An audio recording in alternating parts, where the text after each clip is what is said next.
Maka anak-anak sekarang begini, saya mau memberikan masukan kepada pemerintah. Istilahnya ngudoroso lah. Jadi bukan karena saya benci dengan pemerintah, tetapi penanganan COVID sudah hampir 2 tahun kok gini-gini saja. Atas bertambahnya COVID di Yogyakarta, terutama di Bantul. Makanya tadi ada jamaah dari Bantul langsung kita tolak. Oh sudah nanti dulu. Dan ini Abah sampaikan kenapa?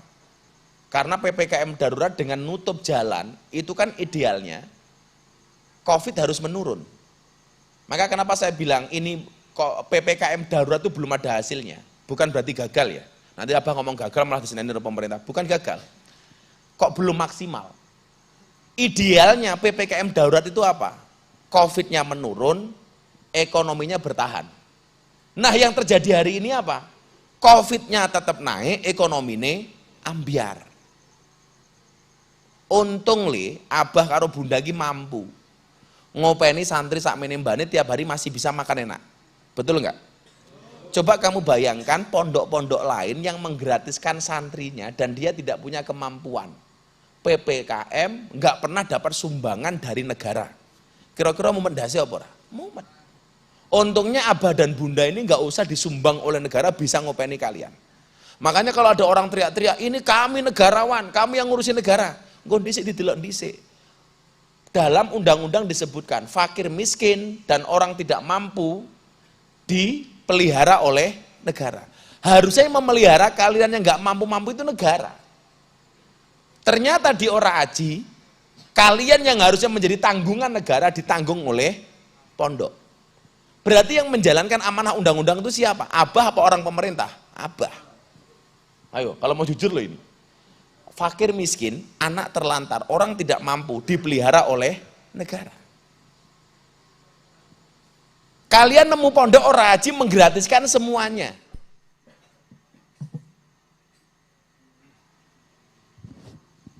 Assalamualaikum warahmatullahi wabarakatuh. Ila hadratin Nabil Mustafa Muhammadin sallallahu alaihi wasallam wa alihi wasallam.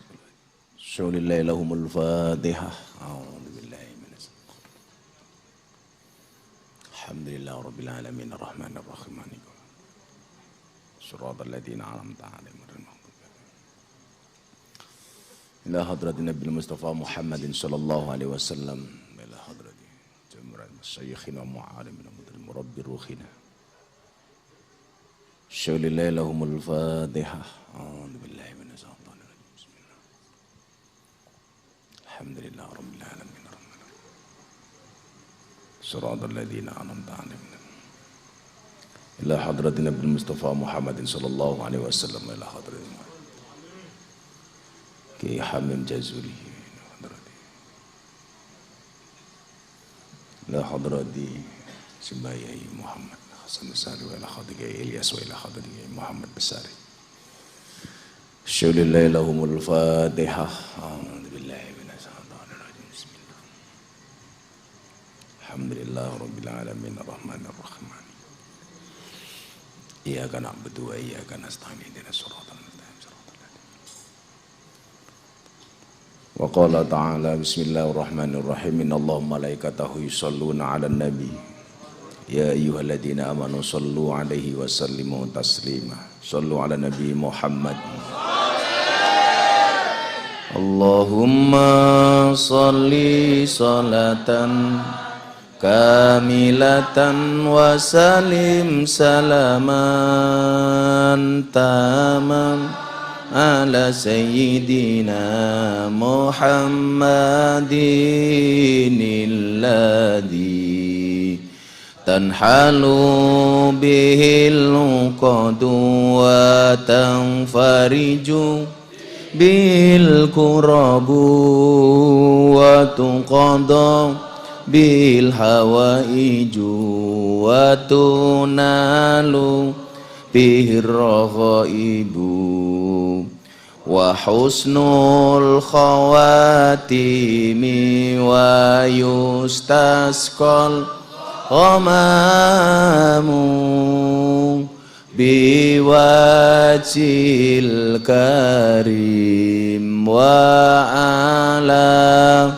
alihi wa sahbihi fi kulli lamhatin wa nafasi wa nafasim bi'adadin kulli ma sallu ala Nabi Muhammad.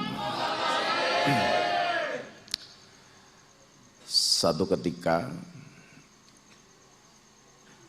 zaman kuliah, Abah itu pernah diundang untuk memberikan mauidhah yang sekarang bahasa ngetrennya adalah tausiah di acara sekatenan alun-alun utara kota Yogyakarta. Pasar malam yang di dalamnya sekian banyak tontonan, ada orang jualan, hiruk pikuk, super rame, tetapi diselipkan di dalamnya ada tausiah. Jadi kalau anak-anak itu hadir di pasar malam, yang namanya pasar malam ya pasar, semua permainan ada, semua orang jualan ada, tetapi karena sekaten itu merupakan tradisi peninggalan para wali, maka tidak meninggalkan sisi religi dalam bentuk tausiah. Akhirnya Abah hadir memberikan tausiah di sekaten itu. Dari sekretariat dipancarkan ke seluruh penjuru alun-alun kota Yogyakarta. Selesai tausiah, saya tanya sama panitianya begini, Pak, coba Anda lihat, siapapun yang memberi tausiah di sini, saya pikir tidak efektif. Tidak efektifnya gimana? Kita tausiah di sekretariat, sementara di luar sana, walaupun ada speaker, orang-orang yang hadir itu sibuk dengan aktivitasnya masing-masing. Ada yang transaksi jual beli, ada yang menjual, ada yang membeli, belum lagi permainan-permainan di alun-alun itu begitu luar biasa. Ono tong setan lah, apalah dan lain sebagainya. Orang jualan martabak lah, apapun ada. Lah kalau kayak gini fungsi tausiah itu untuk apa, saya bilang? Fungsi pengajiannya untuk apa? Atau juga nggak ada yang mendengarkan. Ternyata jawaban panitia itu Pak Dayat, itu yang hari ini membuat kenapa pengajian malam Ahad Pahing walaupun tidak menghadirkan jamaah di luar, itu tetap saya lakukan.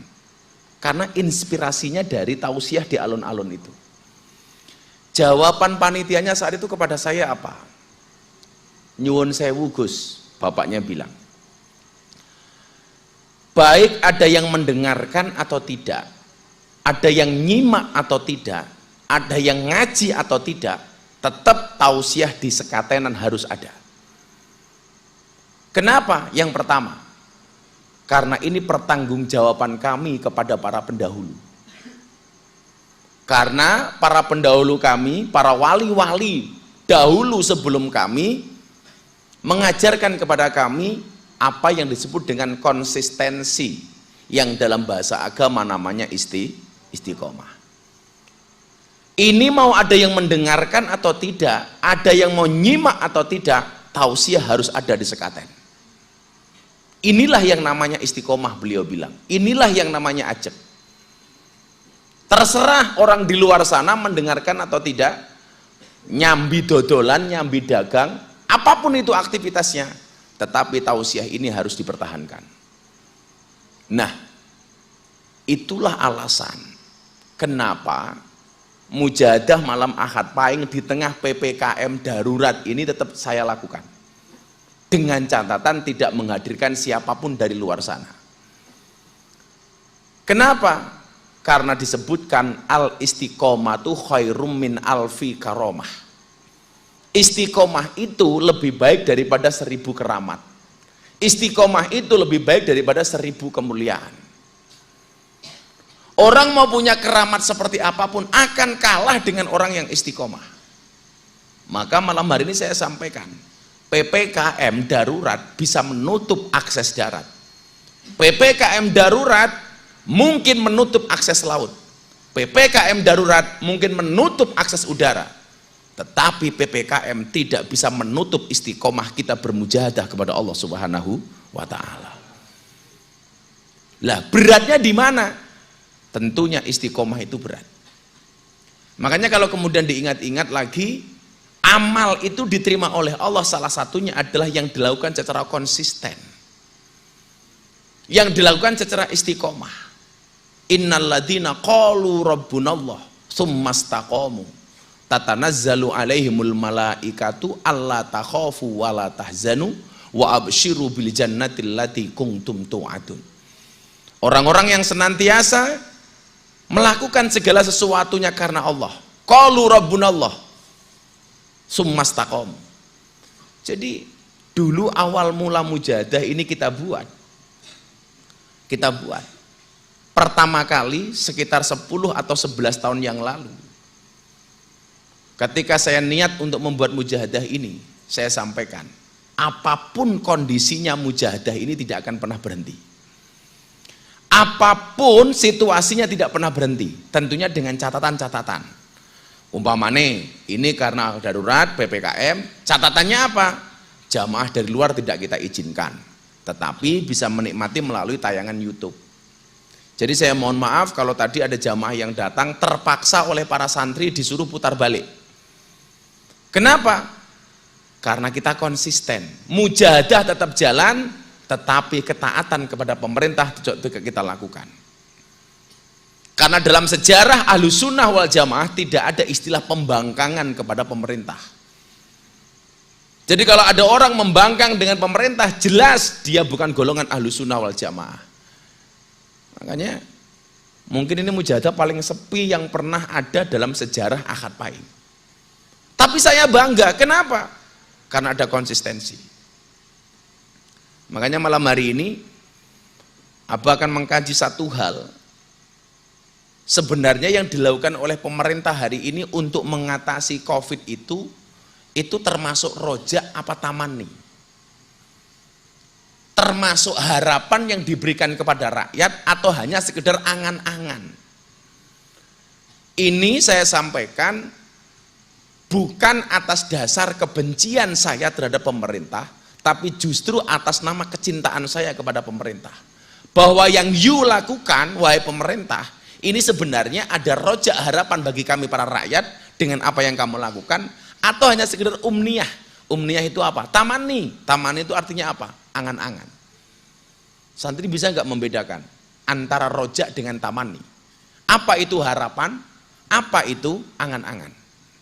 Coba, santri sing wani jawab, apa bedone rojak karo tamani? Apa bedone harapan karo angan-angan? Saya tak takon saiki. Lak santri pengen ngerabi umpamane saiki artis sing ngetop ki sapa? Saiki artis cewek sing ngetop ki sapa umpamane? Sapa? Andin. Tadi bunda itu di kamar bilang, "Bah, rambutku kayak Andin ya." Andin ki ya sapa aku? Aku membatin Andin kok pesek nih.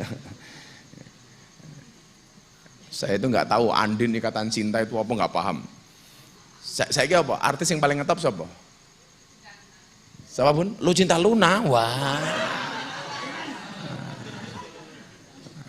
Kalau Lucinta Luna itu jelas Laura, lanang ora wedok ora. Siapa mau Andin? Siapa le? Sing paling ayu menurut saya kira takon santri. Artis yang paling ayu menurut santri siapa? Jalan rupa-rupa codot ki jawab, rupa-rupa codot. Artis yang paling ayu ki siapa? Siapa? Oh, Bunda bukan artis. Bunda bidadari hatiku.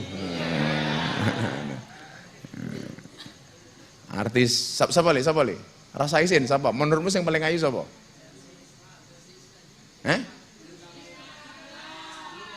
Kayak cangkem bisa pakai. Oh, ini Budika nawang tak kayak gini. Oh. Siapa bun? Amanda Manopo. Oh, waduh.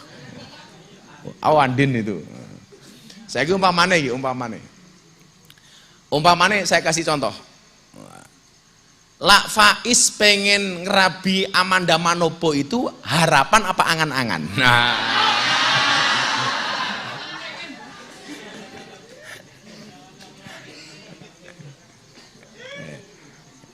Nih. Umpama Soleh pengen ngerabi Anyara Geraldine, umpama nih.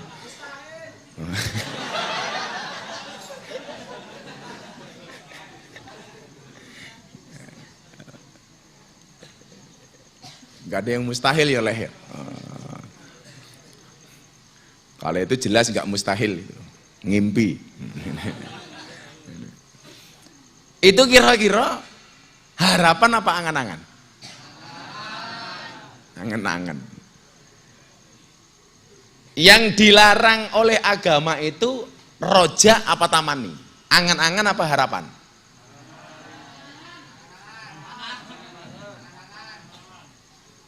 Yang nggak boleh itu angan-angan. Makanya ada istilah tulul amal. Artinya apa? Panjang angan-angan. Jadilah kaya Faiz pengen ngerabi Amanda Manopo itu lah podo karo cecak nguntal cagak. Gitu.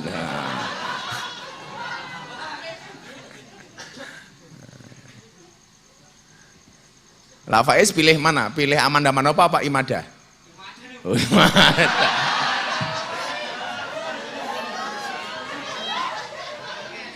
Angel. Imada iki bocah sing ditebut kok Imada ya bocah-bocah kan wingi.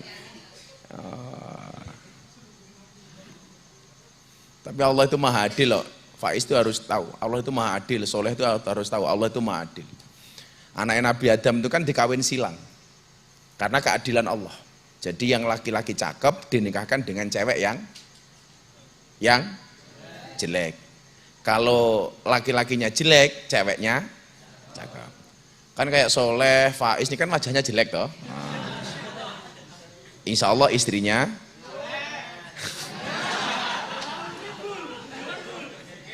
Insya Allah intinya kamu jangan salah. Faiz Soleh ini jelek, insya Allah istrinya hancur. Jadi kita ngomong seperti ini karena saya mencintai pemerintah, supaya kemudian ada masukan-masukan yang positif kepada pemerintah. Harapan dan angan-angan itu kan dua perkara yang serupa, tetapi datang melalui saluran yang berlainan.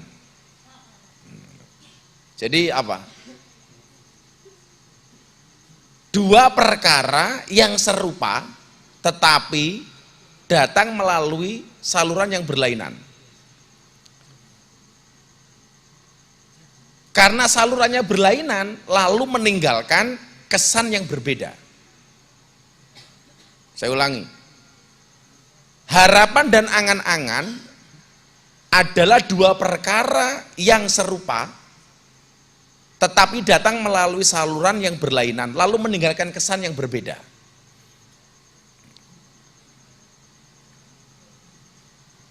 Harapan itu namanya ar-roja. Kalau angan-angan itu dalam kitab hikam itu disebut umniyah. Makanya soal harapan soal harapan dan angan-angan itu Ibnu Athaillah mengatakan apa? Ar-raja'u maqoronahu amalun wa illa fahuwa umniyatun. Harapan adalah sesuatu yang diikuti oleh amalan. Jikalau tidak, maka ia hanyalah angan-angan. Saya ulangi. Ar-raja maqoronahu amalun wa illa fahuwa umniyatun. Harapan adalah sesuatu yang diikuti oleh amalan. Jikalau tidak, maka ia hanyalah angan-angan. Itu beda antara roja dengan umniyah. Ar-roja atau harapan memberi daya hidup bagi seorang hamba dengan keinginan positif untuk beramal ibadah. Sedangkan angan-angan adalah sifat negatif, di mana pelakunya punya keinginan besar, tapi tidak mau melakukan apapun.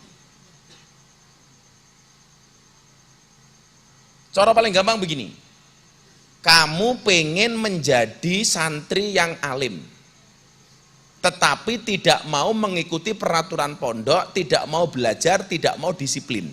Pertanyaan Abah, itu roja apa tamani? Tamani. Itu harapan apa angan-angan? Lah mau perbandingannya Faiz karo Amanda Manopo iki kadowen umpamane, kadowen. Saiki Faiz karo Imada. Faiz duwe niat pengen ngerabi Imada. Tapi orang lamar tidak melakukan action apapun. Itu roja apa tamani? Tamani. Jangankan kok niat loh. Wong Faiz delok tok aja itu udah angan-angan kok itu. Karena yakin Faiz sama Taman itu beda pemikiran. Faiz mikir Imada, Imada mikir soleh. Oh mikir bulo. Kok selirane ireng-ireng. Bunda sini aja sayang. Sini ya. Kalau kamu terlalu jauh itu angan-angan, bukan roja.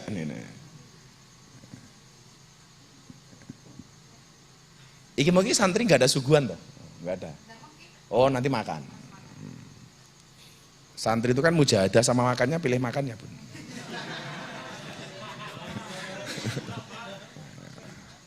Apalagi Bullah, Soleh, Faiz. Itu julukannya adalah Abdul Butun, hamba perut. Jadi pikir mau weteng. Bunda masih masak daging.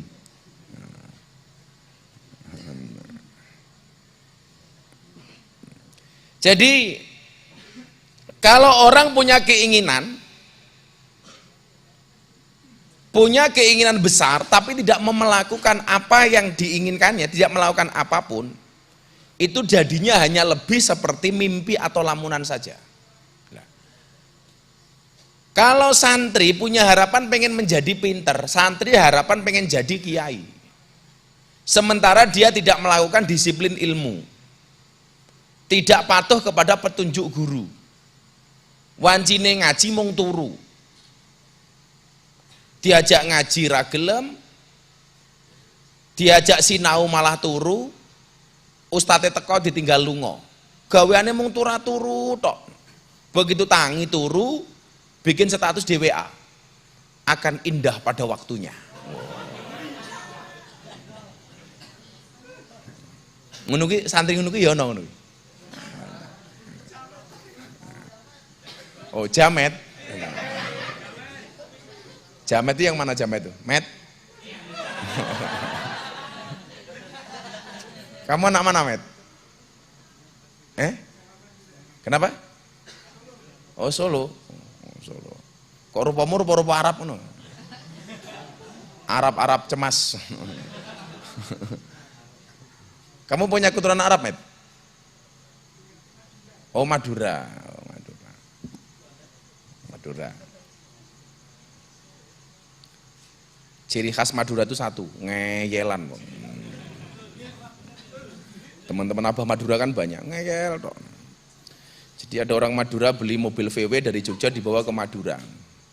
Waktu itu belum ada jembatan Suramadu, jadi masih naik kapal. Kapal Surabaya Madura. Begitu masuk kapal, mobil VW-nya itu mogok, nggak bisa starter. Akhirnya kap depan itu dibuka. Langsung dia teriak, inna lillahi wa inna ilaihi raji'un dek. Kenapa Cak? Mesinnya hilang dek. Gitu. Kapnya dibuka depan, nggak ada mesinnya. Akhirnya dia pindah ke belakang, buka kap depan. Alhamdulillah subhanallah dek, untung mesinnya double. Lah ya goblok, jadinya mobil VW itu lah mesinnya yang buri. Pemanis jawab, waalaikumsalam dek. Saya belum ngomong, tahu dia kalau saya Madura. Lah cangkem mungkin ketok bro aku. Jadi yang namanya roja itu punya sesuatu keinginan, tetapi secara positif dia secara kontinu melakukan keinginannya. Aku gini pondok ya pengen dadi kiai, maka saya secara positif akan melakukan apa ya? How to do, kaifiyahnya saya lakukan. maka dia punya energi positif. Sementara yang namanya umniyah atau tamani, angan-angan itu, dia punya keinginan tetapi tidak ada amalan untuk mewujudkan keinginannya.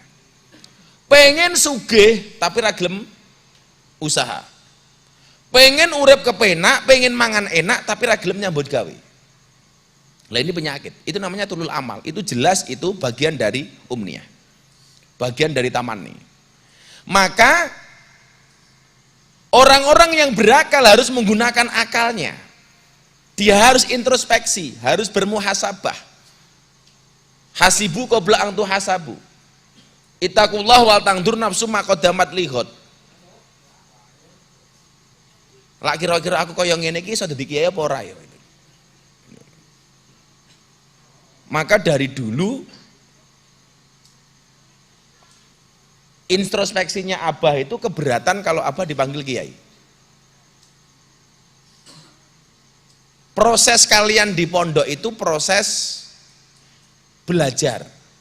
Sementara dulu prosesnya Abah di pondok itu bukan proses belajar, tetapi proses tabarukan. Proses tabarukan. Kalau kalian di pondok seperti di tempat kita ini, kegiatan belajar mengajar itu jelas disusun dengan rapi. Hari ini ngaji ini bersama ustadz ini, besok ngaji ini, ngaji ini, ngaji ini, dan kemudian kalian mengikutinya. Kalau dulu kan Abah enggak ada kesempatan untuk itu. Waktunya habis digunakan untuk tabarukan kepada kiai dan pondok. Pagi hari yang lain mulai berangkat siap-siap ke sekolah, habis subuh mereka sudah ngaji, teman-teman Abah itu di kelas ngaji secara klasikal, ngaji kitab dan lain sebagainya. Yang lain ngaji, Abah harus masuk kandang ayam. Karena punya tanggung jawab harus ngopeni 20.000 ayam telur.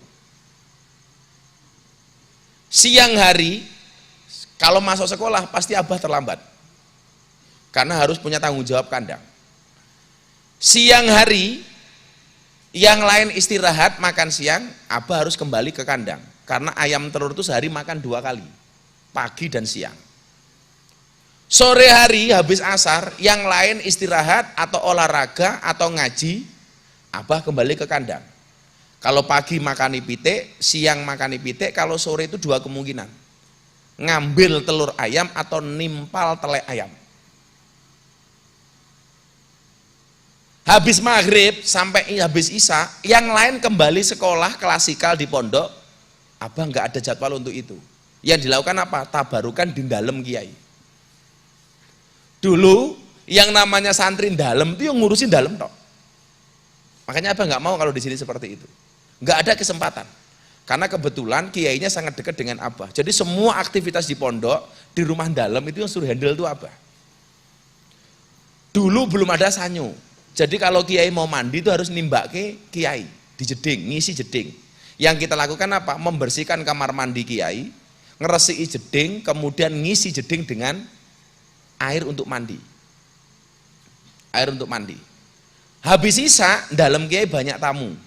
Kewajiban Abah untuk membuatkan wedang tamu, untuk nyuguh tamu. Makanya dulu kan Abah pernah praktek dari santri-santri lawas itu. Bagaimana cara nyuguh tamu? Dengan menggunakan kaidah kitab taklim. Dulu tak kasih contoh di sini. Karena Abah risih kalau ada santri nggak bisa nyuguh tamu.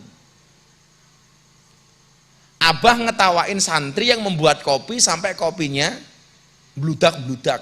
Akhirnya cangkirnya kotor. Loh, cara nyuguh tamu saja itu dibahas di agama kita ini. Bagaimana kemudian posisi sing tinggu nggawa wedange jenenge apa? Nampan ini bahasa Indonesianya apa? Nampan kok lengser iki lho. Baki. Kalau di mukanya Faiz itu bukan baki tapi daki.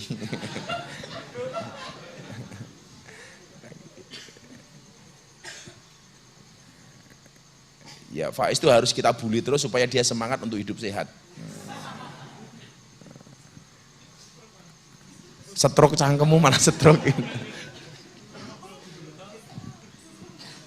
Ya siapa ngerti setelah dibully Imada langsung langsung menjauh. Bukan menjauh, langsung mutah-mutah. Ya, enggak apa-apa Is, kamu punya rojak, diwiriti Is. Imada al-Fatihah. Oh. Di Fatihah tetap enggak mau Is tambahi. Yasin sak tahlile. Modar rasido rabi malah.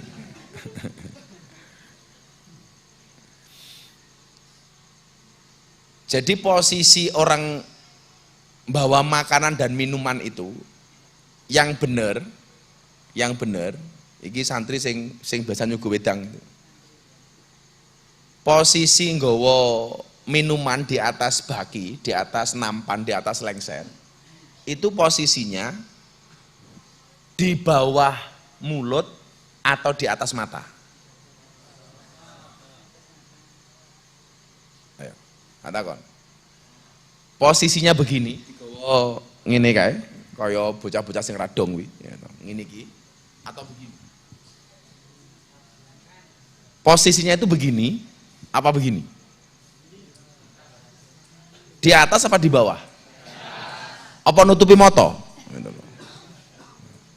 Ada santri ke susu itu pun. Nggawane ngene iki. Lak motomu mau tutupi baki, kuwi lak ora ngerti dalan. Kuwi nubruk-nubruk gitu loh. Makanya kan banyak, ya kalau yang biasa dadake ngaji abah itu sering kejadian Bun. Jadi mau bawain minuman abah ke panggung itu biasanya gini, ya akhirnya numplek wedangnya itu loh.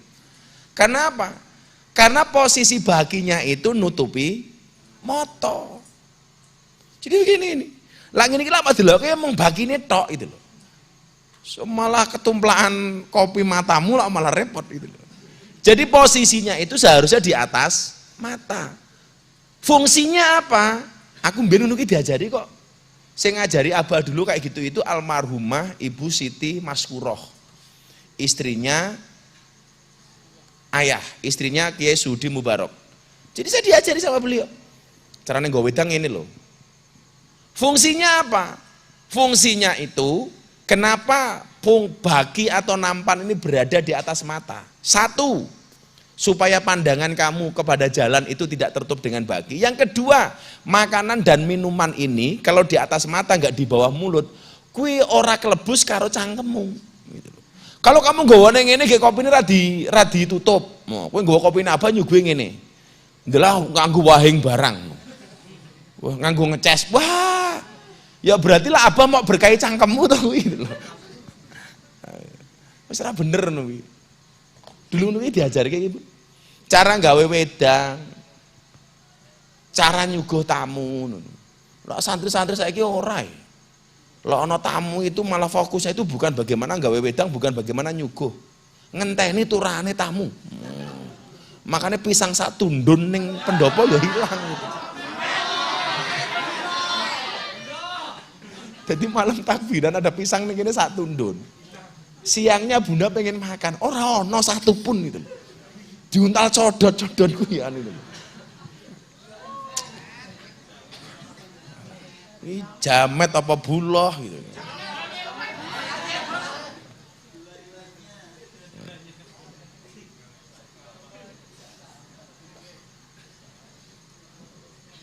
Jadi balik tadi ke rojak sama tamani tadi itu.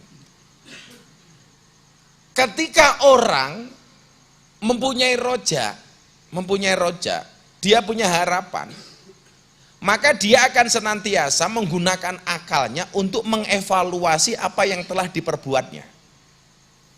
Aku lah pengen dadi kiai, lah carane mung kaya ngene kira-kira pantes ora ya dadi kiai gitu. Aku nyantri mondoke mung kaya ngene kok, mosok aku iso dadi wong gede. Gitu. Sama halnya di sini kita ada Mas Dayat pengusaha. Kira-kira aku mau kerja kaya ngene luntang-luntung, ono target enggak saya lakukan, ada proyek enggak saya garap, apa ya kira-kira untuk hasil. Itu orang yang mempunyai harapan dan dia senantiasa menggunakan akalnya untuk mengevaluasi diri. Apa yang telah diperbuat dan apa yang akan dia perbuat, itu namanya rojak.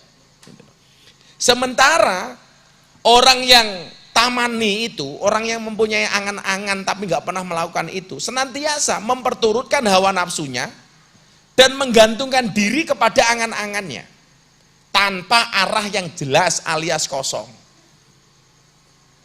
Kalau dia punya akal, orang yang roja menggunakan akalnya untuk mengevaluasi setiap yang dilakukannya.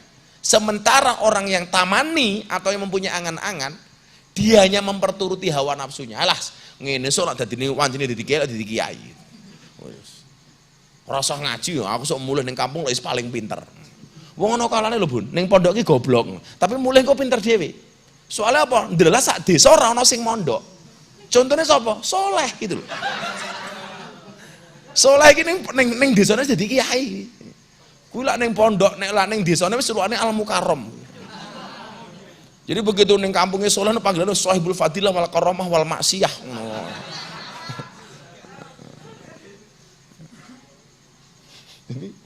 Ning kene ra sapa-sapa ning pondok ning desa wis dadi sapa. Lah untungnya ning pondok minimal kuwi lah itu. Umpamane kalian ada nggak yang berangkat dari satu desa yang desa itu nggak ada anak pondok sama sekali, ada nggak?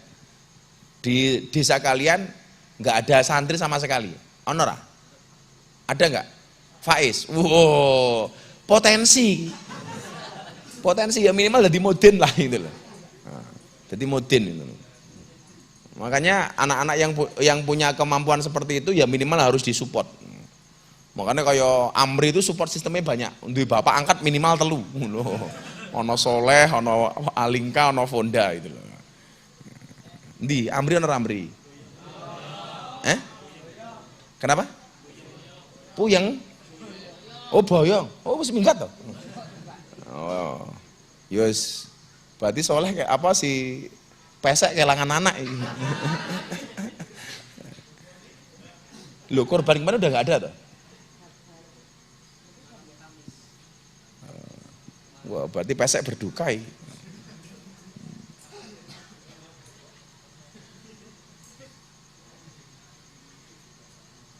Jadi orang itu roja, ngerti pengen mlebu surga, ya dia harus merealisasikan bagaimana kemudian dirinya pantas untuk masuk surga. Itu namanya roja. Sementara orang yang tamani itu pengen mlebu surga, tetapi nggak ada ikhtiar untuk mendapatkan surga. Orang yang roja pengen sugih, ya dia melakukan usaha-usaha, ikhtiar-ikhtiar yang membuat dia menjadi kaya. Itu namanya roja. Tapi pengen sugih, nggak ada ikhtiar, nggak pernah melakukan apapun supaya dia menjadi kaya. Itu ya bukan roja, tapi namanya tamani. Jadi kalau ngomong roja itu tentunya lebih terukur, tangible. Sementara kalau tamani itu tidak terukur. Maka anak-anak sekarang begini, saya mau memberikan masukan kepada pemerintah. Istilah ngudoroso lah.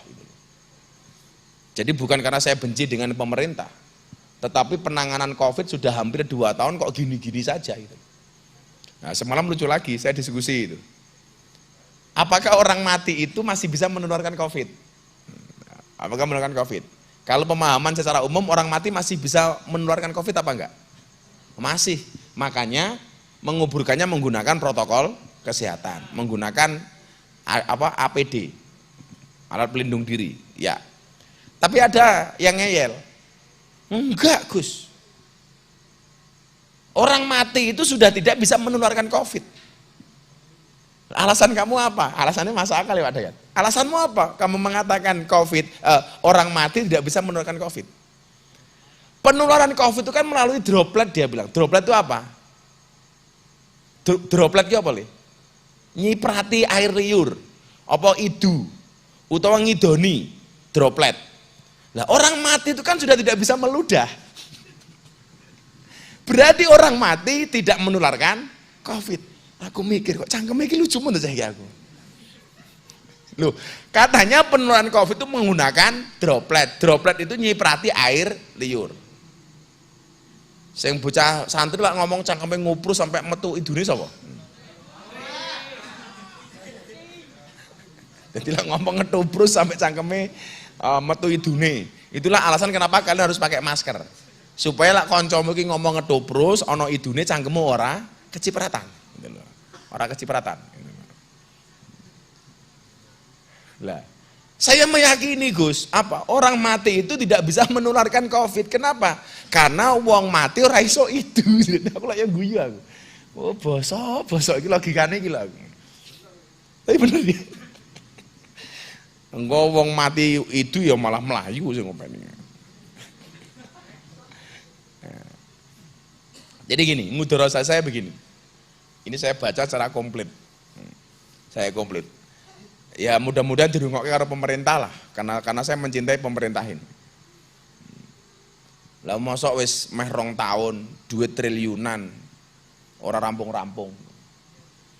Kayak sekarang katanya COVID itu menyebar tidak lagi hanya melalui droplet, tetapi melalui airborne.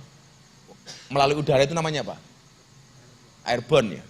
Makanya kenapa kita tidak boleh melepas masker dan lain sebagainya, karena sekarang katanya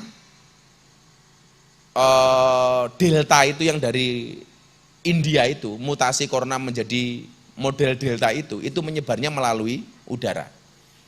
Jadi ini ngomong-ngomong, umpamanya ono sing tertular di sini, ada yang positif, kuwi deltane mabur-mabur. Golek cangkem sing ora ono maskere. Tibone cangkeme jamet.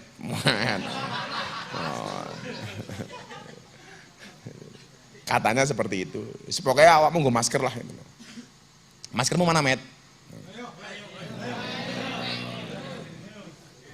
Ya ora ora disili sing pake Faiz dinggo. Ya, ini ngudoroso bab COVID ya. Mudah-mudahan segera pemerintah diberikan kekuatan untuk menyelesaikannya, amin. Jadi kita lihat, banyak langkah dan kebijakan pemerintah dengan berbagai jurus sudah dilakukan. Sampai sekarang masuk tahun kedua, hampir 2 tahun. Dan kondisinya belum ada tanda-tanda membaik, bahkan cenderung tambah kronis. Kemarin tuh di Jogja yang meninggal gara-gara COVID berapa Pak Dayat? 97. Yang COVID hampir 2000, yang positif setiap hari. Kita baru ngomong Jogja tok.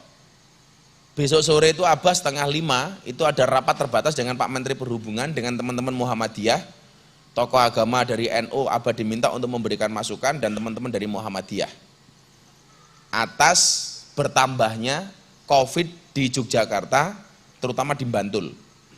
Makanya tadi ada jamaah dari Bantul langsung kita tolak. Oh sudah nanti dulu. Dan ini Abah sampaikan kenapa? Karena PPKM darurat dengan nutup jalan itu kan idealnya COVID harus menurun.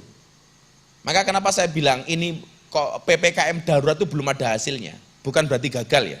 Nanti Abah ngomong gagal malah diseneni oleh pemerintah. Bukan gagal. Kok belum maksimal? Idealnya PPKM darurat itu apa? COVID-nya menurun, ekonominya bertahan. Nah yang terjadi hari ini apa? COVID-nya tetap naik, ekonominya ambiar. Untung li, Abah karo Bunda ki mampu ngopeni santri sakmene mbane tiap hari masih bisa makan enak. Betul enggak? Coba kamu bayangkan pondok-pondok lain yang menggratiskan santrinya dan dia tidak punya kemampuan. PPKM enggak pernah dapat sumbangan dari negara. Kira-kira mau mendasi apa ora? Mumet. Untungnya Abah dan Bunda ini nggak usah disumbang oleh negara, bisa ngopeni kalian. Makanya kalau ada orang teriak-teriak, ini kami negarawan, kami yang ngurusin negara. Nggon dhisik didelok dhisik. Dalam undang-undang disebutkan fakir miskin dan orang tidak mampu dipelihara oleh negara. Harusnya yang memelihara kalian yang nggak mampu-mampu itu negara. Ternyata di Ora Aji, kalian yang harusnya menjadi tanggungan negara ditanggung oleh pondok. Berarti yang menjalankan amanah undang-undang itu siapa? Abah apa orang pemerintah? Abah. Ayo, kalau mau jujur loh ini. Fakir miskin, anak terlantar, orang tidak mampu dipelihara oleh negara. Kalian nemu pondok Ora Aji menggratiskan semuanya. Berarti apa? Abah ini meringankan beban negara. Dan PPKM darurat seharusnya apa? Orang-orang seperti kalian itu mendapat subsidi dari pemerintah. Untungnya Abah mampu, nggak perlu disubsidi, kalian tetap hidup, mangan tetap enak. Bahkan bakar daging urung mateng iso dimplok.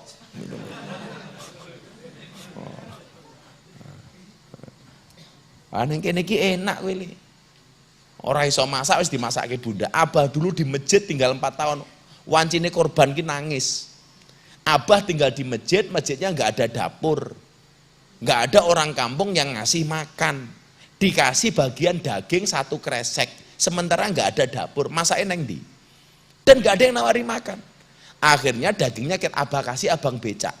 Yang lain pesta hewan korban, daging korban, abah nggak makan apa-apa. Coba, neng kene awakmu kurang apa? Kurang apa?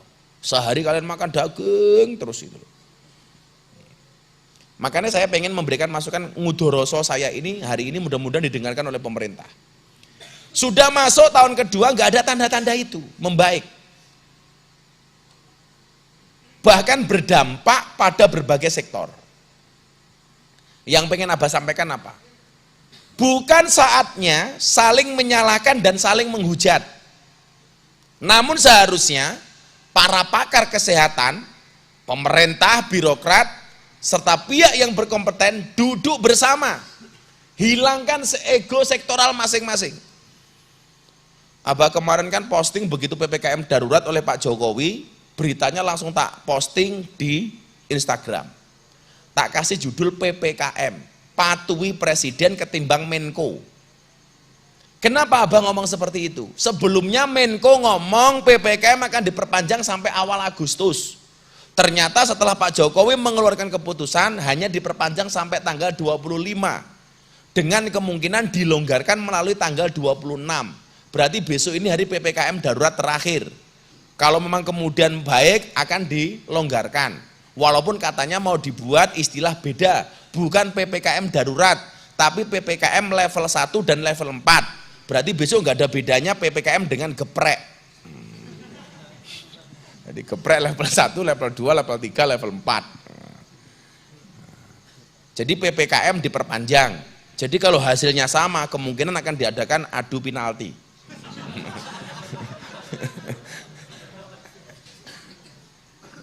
Jadi itu ya, bukan saatnya lagi saling menyalahkan, saling menghujat.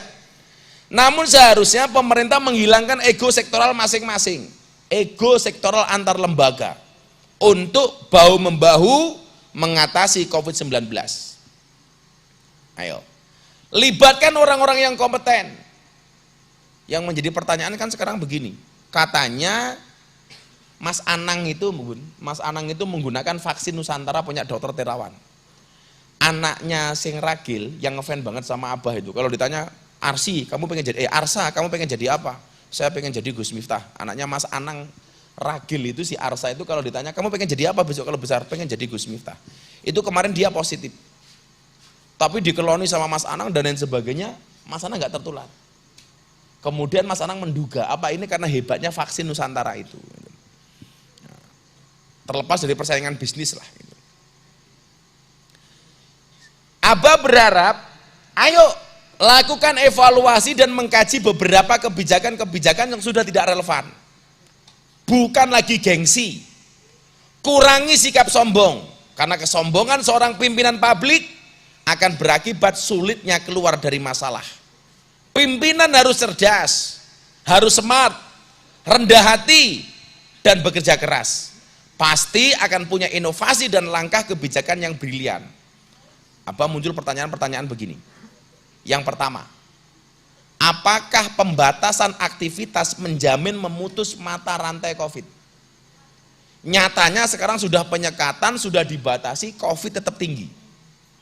Pertanyaan pertama, pembatasan aktivitas apakah menjamin memutus mata rantai COVID? Yang pertama. Kemudian yang kedua, sudahkah adanya evaluasi korban MD COVID, berapa persen yang komorbid dan berapa persen yang non komorbid? Kan orang mati karena COVID itu ada dua Pak Dayat, ada yang komorbid, ada yang tidak. Dan yang kita dengar hari ini adalah yang meninggal itu karena punya penyakit penyerta, namanya komorbid tadi itu. Tapi kalau penyakit kere kayak Jamet itu ya nggak terancam lah. Gitu.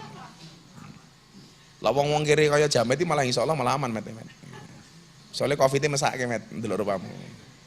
Iki rong rabi, jek rong tau sugih, aja mati dhisik met.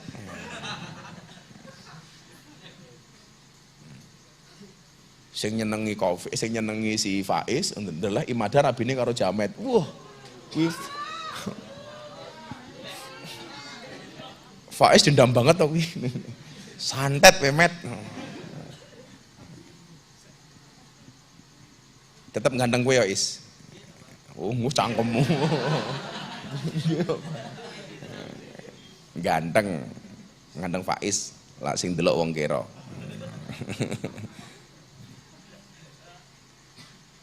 Artinya setelah ketemu angka tersebut, apakah tidak bisa dilakukan inventarisasi masyarakat golongan komorbid dan golongan yang sehat untuk dilakukan perlakuan sesuai dengan kebutuhan? Yo kan, iki ono sing komorbid, di penyakit iki sing ora, sing mati komorbid berapa persen, sing ora komorbid berapa persen. Sebenarnya Abah pengen tahu itu. Yang selanjutnya, kenapa anggaran yang bertriliun-triliun dengan semua kementerian dan semua instansi difokuskan dari 1 tahun yang lalu, bahkan lebih, bisa sampai kecolongan, sampai oksigen sulit didapat. Biaya Covid itu ngeri loh, 1.000 triliun, kemarin PPKM tambah 200 triliun, diperpanjang sampai 5 hari nambah lagi 55 triliun. Harusnya kan harusnya kalau dihitung dengan bagus, nggak akan kecolongan tentang oksigen. Sekali lagi loh ya, Abang ngomong begini bukan karena benci dengan pemerintah loh ya, tapi justru evaluasi bersama. Ulah panas kupingmu yo goblok, diwene masukan kok panas. Ya. Kemudian apa? Sejauh mana kebenaran COVID bisa mengakibatkan kematian? Untuk semua kondisi atau dalam kondisi tertentu. Kan harusnya disampaikan ke masyarakat itu. Bahwa COVID itu bahaya iya itu loh. Tapi yang mengakibatkan kematian itu sejauh mana itu, sejauh mana? Kan kita juga perlu tahu. Untuk semua kondisi atau dalam kondisi tertentu. Ini yang paling menarik yang sering saya sampaikan kemarin di Inews. Anak-anak tahu nggak? Katanya yang membuat imuniti bagus itu apa? Harapan dan optimisme. Kayak bunda ini bisa sembuh total dari kanker itu karena optimis. Karena harapan sembuhnya tinggi. Kemarin bunda terakhir diperiksa, alhamdulillah clear, bersih semua. Dan jarang kasus kanker itu yang bisa sembuh total kayak bunda. Kenapa bunda bisa sembuh? Karena mempunyai optimisme dan harapan hidup tinggi. Makanya Abah selalu memberikan semangat kepada bunda untuk sehat. Tak kasih optimisme. Berobat tak kasih ATM, tanpa dikasih PIN.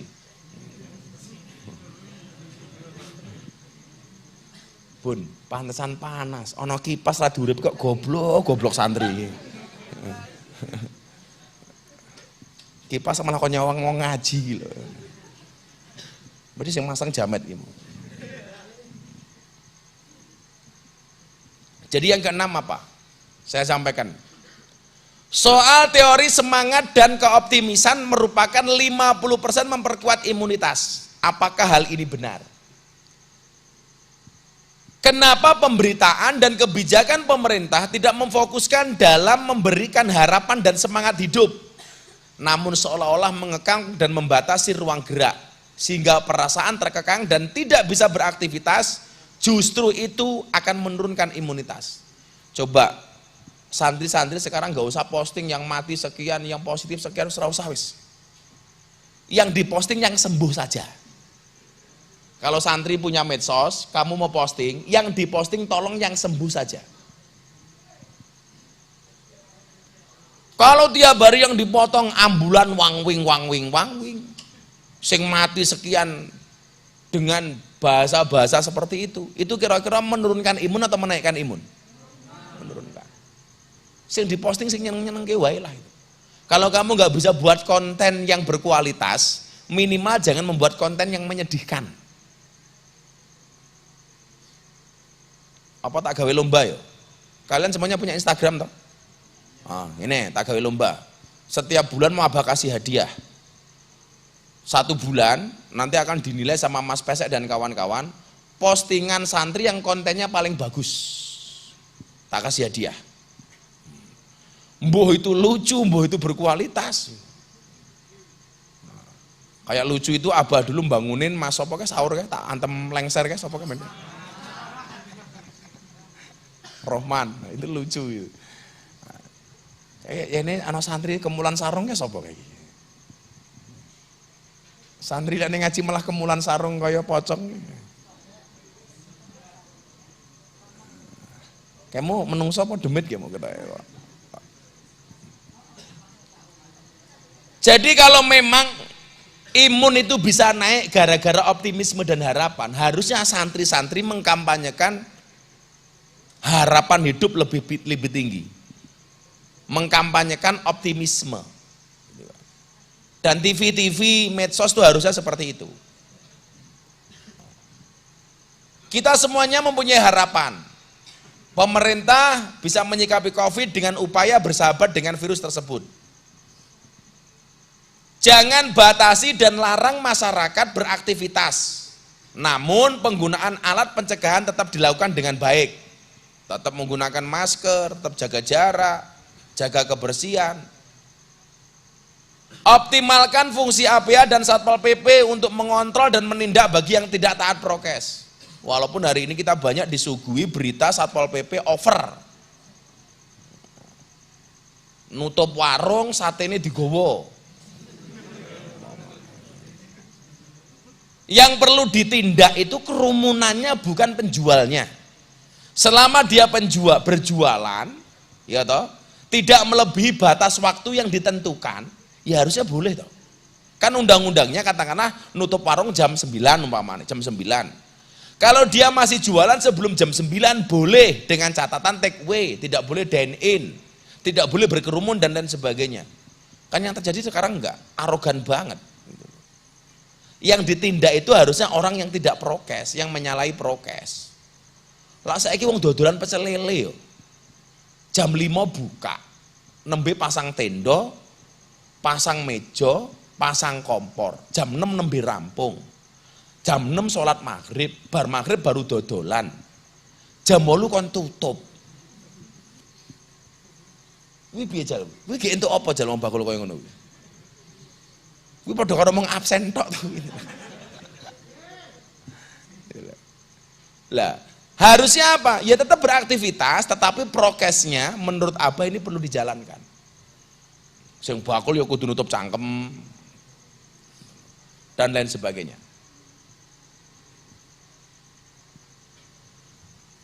Untuk menguatkan imunitas dan ketahanan ekonomi, jangan menerapkan kebijakan untuk memenjarakan masyarakat. Karena kenyataan itu tidak efektif. Kayak kemarin coba, bakul di penjara didenda 5 juta. Padahal dia nggak punya uang. Akhirnya dia mengatakan kepada Pak Hakim apa? Nggih pun kula di penjara mawon. Terus golek pangan ra iso, malah di penjara, malah didenda. Itu kan nggak nalar ya itu. Nalar aja. Lah ora. Coba cari informasi, kalau di Sleman atau di Jogja ada yang kayak gitu di penjara atau di dendong.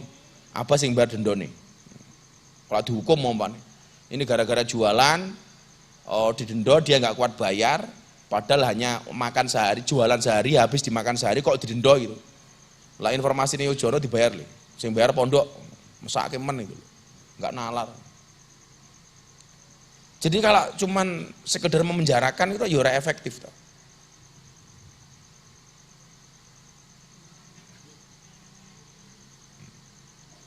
Maka sebelum ini besok diputuskan apakah PPKM darurat diperpanjang atau tidak, coba pemerintah please lihat efektivitasnya. Lihat efektivitasnya. Gara-gara PPKM darurat ternyata COVID tetap naik, ekonomi ambiar, orang rugi triliunan, ekonomi mati. Harusnya idealnya diberlakukan PPKM darurat itu, COVID-nya menurun, ekonominya bertahan. Tapi kenyataan yang terjadi, COVID-nya tetap naik, ekonomi ini ambiar. Lah aku ini ngoraji enak, serasa mikir. Saiki tak pikir-pikir sing wong tuane seran duwe wi. Kira-kira uripmu ning pondok karo kowe ning omah enak ndi? Ayo ngomong sing enak ning omah tak kon minggat saiki. Ayo minggat kono. Ayo dijawab sing banter. Kowe ning omahmu melu wong tuamu karo uripmu ning pondok kira-kira luwih penak ndi? Ayo. Kayak sapa sing ngomong ning omah? Ayo sing cah pondok sing ngomong enak ning omah saiki mulya, tak sangoni. Wis minggat ngono. Tapi coba orang-orang yang di luar sana, orang-orang yang nggak mampu dan lain sebagainya. Sekali lagi, dear pemerintah, saya sangat mencintai Anda sebagai pemimpin-pemimpin kami. Besok apakah PPKM darurat diperpanjang atau tidak, tolong diperhatikan usulan-usulan rakyat. Bahwa menurut saya sampai hari ini PPKM tidak efektif. Saya tidak mengatakan gagal, tapi tidak maksimal. Tidak maksimal. Buktinya COVID tetap tinggi, sementara ekonomi kita hancur. Rakyat tidak bisa beraktivitas, tidak bisa makan dan minum. Bantuan-bantuan dari pemerintah belum bisa masuk kepada rakyat secara maksimal. Banyak orang yang tidak mendapatkan bantuan. Dan lain sebagainya. Lah, kewajibanmu sebagai santri ndongake pemerintah. Moga-moga pemerintah kuat dan oleh solusi. Orang mau sekedar maido tapi tidak memberikan solusi. Wis ngono le. Selawatan lagu apa? Cak Sawi. Vokalisnya apa? Jamet, orang mungkin.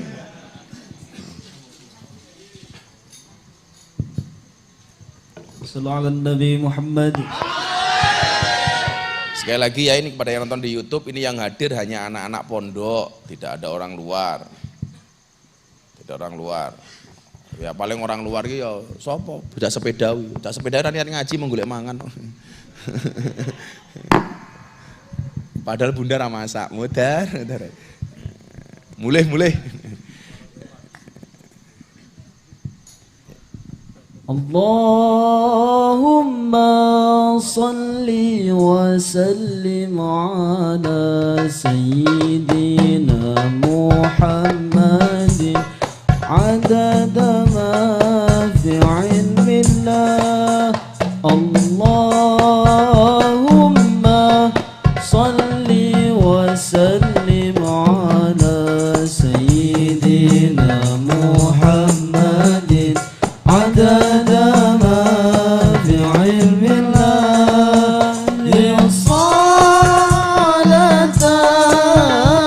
daimatan bidawami mulkilahi.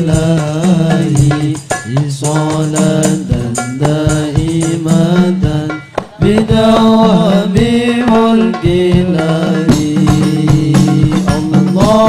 Allahumma salli wa sallim ala sayyidina Muhammadin adada ma fi ilmillah.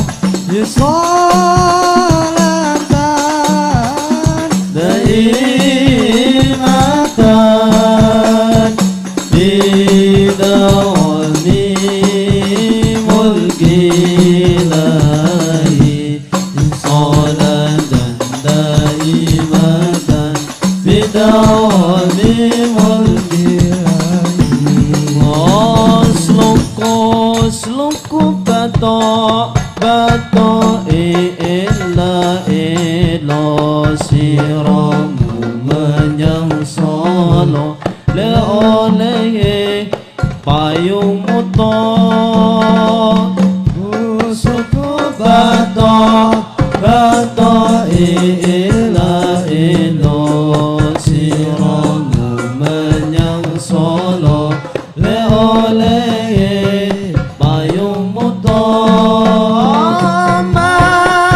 Majendit loloba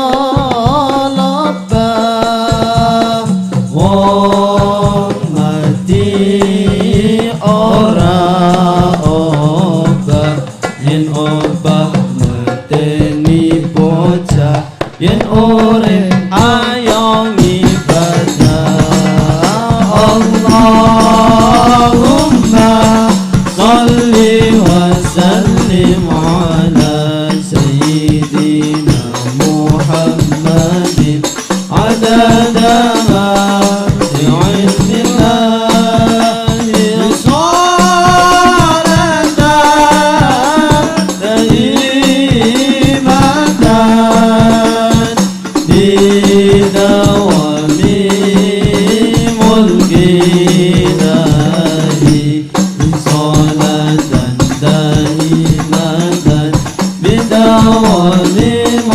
ilahi. Yes, dengar bareng-bareng. Mudah-mudahan bangsa Indonesia kuat. Mudah-mudahan pemerintah dengan segala keterbatasannya diberikan kemampuan oleh Allah Subhanahu wa taala untuk menghadapi pandemi ini dan pandemi segera berakhir. Amin Allahumma amin. Al-Fatihah. Shiratal ladzina an'amta 'alaihim. Bismillahirrahmanirrahim. Allahumma shalli ala sayyidina Muhammad wa ala ali sayyidina Muhammad walhamdulillahirabbil alamin. Ya Allah ya Rabb, tunjukkanlah kepada para pemimpin-pemimpin kami ya Allah jalan yang lurus, yaitu jalannya orang-orang yang Kau cintai, bukan jalannya orang-orang yang sesat ya Allah, yaitu jalannya orang-orang yang Kau murkai. Berikan kekuatan kepada para pemimpin-pemimpin kami ya Allah untuk membawa bangsa ini kepada jalan yang lebih baik, untuk mengeluarkan bangsa ini dari segala masalah, untuk membawa kemakmuran bagi bangsa yang kami cintai ini sehingga menjadi bangsa yang baldatun thayyibatun wa rabbun ghafur. Ya Allah ya Rabb, bila mudah bagimu menyelamatkan Nabi Yunus dari perut ikan ya Allah, bila mudah bagimu menyelamatkan Nabi Ibrahim dari pembakaran Raja Namrud, dan bila mudah bagimu ya Allah menyelamatkan Nabi Musa dari kejaran Fir'aun, maka kami hamba-hambamu meyakini mudah pula bagimu ya Allah untuk mengangkat dan menghilangkan COVID-19 dari muka bumi ini ya Allah. Birahmatika ya arhamar rahimin. Rabbana atina fid dunya hasanah wa fil akhirati hasanah wa qina adzabannar. Walhamdulillahi rabbil alamin. Coba santri-santri melanjutkan ijazah dari Mbah Jad Al-Maghfurlah Kiai Nganjuk untuk membaca Salamun Qaulami Rabbir Rahim sebanyak 8 kali setelah sholat, kemudian ditiupkan ke telapak tangan 3 kali, dan kemudian diusapkan ke muka untuk memaskeri wajah kita secara gaib. Selain masker batin selain masker yang kita pakai itu, ditambah dengan masker gaib untuk menutupi wajah kita dari COVID-19. Jadi Salamun Qaulami Rabbir Rahim dibaca 8 kali. Kemudian ditiupkan ke telapak tangan 3 kali dan diusapkan ke muka. Coba dibaca bareng-bareng. Bismillahirrahmanirrahim. Salamun Qaulami Rabbir Rahim. Salamun Qaulami Rabbir Rahim. Salamun Qaulami Rabbir Rahim. Salamun Qaulami Rabbir Rahim. Salamun Qaulami Rabbir Rahim. Salamun Qaulami Rabbir Rahim. Salamun Qaulami Rabbir Rahim. Salamun Qaulami Rabbir Rahim. Itu dilakukan setiap habis sholat. Subhanakallahumma bihamdika asyhadu an la ilaha illa anta astaghfiruka wa atubu ilaik. Walhamdulillahi rabbil alamin. Assalamualaikum warahmatullahi wabarakatuh.